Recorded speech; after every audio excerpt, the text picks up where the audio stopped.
Ubisoft made games really piss me off. No, scratch that. Anything that has the Ubisoft brand attached to it really pisses me off.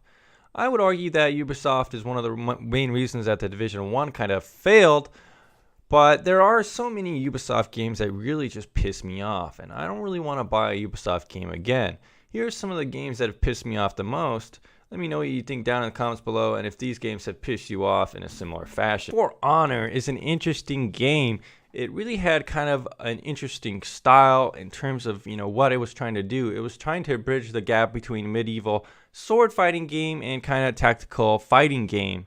It was pretty dope, and I really wanted the game to be good. I was really looking forward to it after seeing all the trailers at E3 and stuff like that.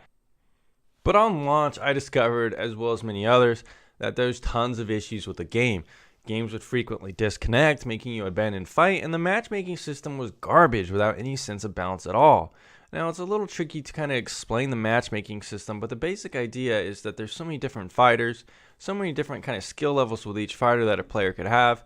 The end result was that you never really quite felt like you were facing a player that you deserved to fight. Either you were facing a prestige player while you were on like a level 2 character, or vice versa, you were a prestige character fighting a level 2 character. They couldn't really figure out how to match different player skills in this game, and to this date they still haven't really figured that out. I'm not really quite sure what the solution to that would be in that specific game. We've seen games like League of Legends do positional matchmaking, kind of unique ways to do that, which I think is kind of interesting.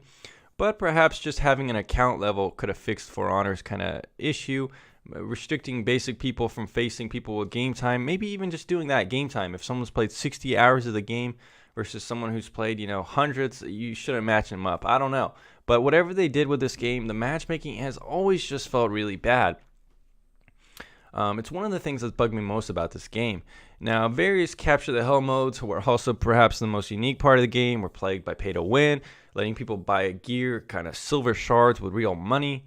I played around 20-30 hours of For Honor in just 1 week because it was really fun. But I got so pissed off by the lost potential and the various problems with the game that I vowed to never touch it again.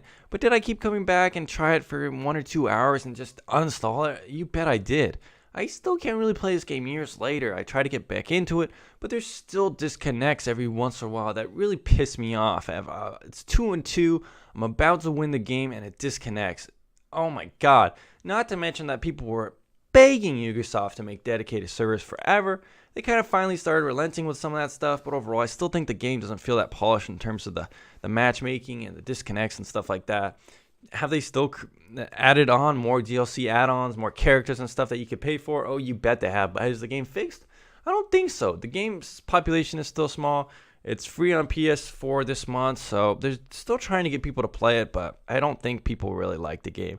And I think it's a shell of what it could have been if handled by a different publisher, a different developer than Ubisoft. Ghost Recon Wildlands. It's an interesting game. It promised to deliver tactical gameplay and open world design, which isn't too common matched together. The game had promise with good graphics, and starting out a character is quite fun to mess around with the customization options.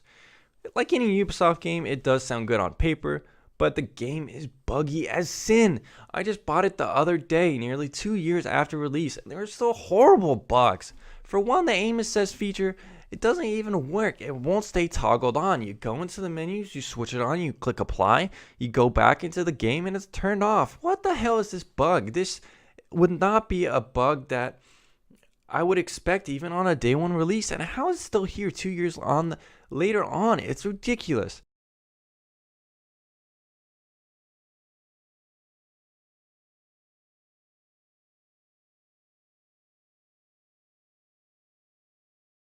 Now, secondly, the game even crashed for me after playing for just 30 minutes or so. And besides these two issues, I could tell that the game wasn't really that special, and it's probably one reason it doesn't have that good of reviews on Steam as well. Very mixed reviews.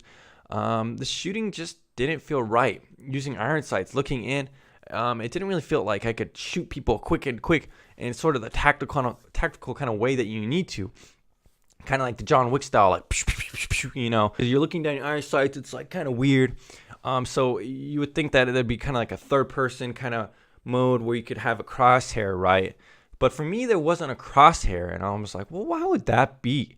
So I looked it up why there wasn't a crosshair, And of course, there's a bug in the game that the crosshair disappears. Jesus fucking Christ. Another game, Assassin's Creed Odyssey. It's one of the most well-received Ubisoft games in a while. Did it have pre-order system that was overly complicated and monetized out of the wazoo? Was it criticized for making the game too grindy in order to incentivize XP boost? Did it feel pretty similar to Assassin's Creed Origins with a slight reskin? Yes to all these. But for the most part, people seem to like the game, even if it perhaps lacked the soul and identity of something unique like The Witcher 3, Horizon Zero Dawn, or maybe even the unique kind of survival and freeform style of Breath of the Wild. But for me, yet again, I encountered really bad bugs. For some reason, all the characters in my cutscenes had green outlines around their hair, and it broke my immersion so bad I just returned the game. It's just a ridiculous bug. I haven't really seen anyone else talk about this bug. Some people say there's a green outline on the characters, which is more just like a visual effect with like regenerating health or something, but that's not really what I was experiencing. But to date, there's still tons of people complaining about bugs on the forums, crashing and stuff like that. And I'm not surprised to find these claims legitimate because every Ubisoft game that I've played also has had terrible problems with crashing. Even a coin for all his promises. The other girls have started mocking me. You need me to deal with him. Are you up for it? It won't be easy, but I'll take care of it. Then I can rest easy. I'll be back when everything's taken care of.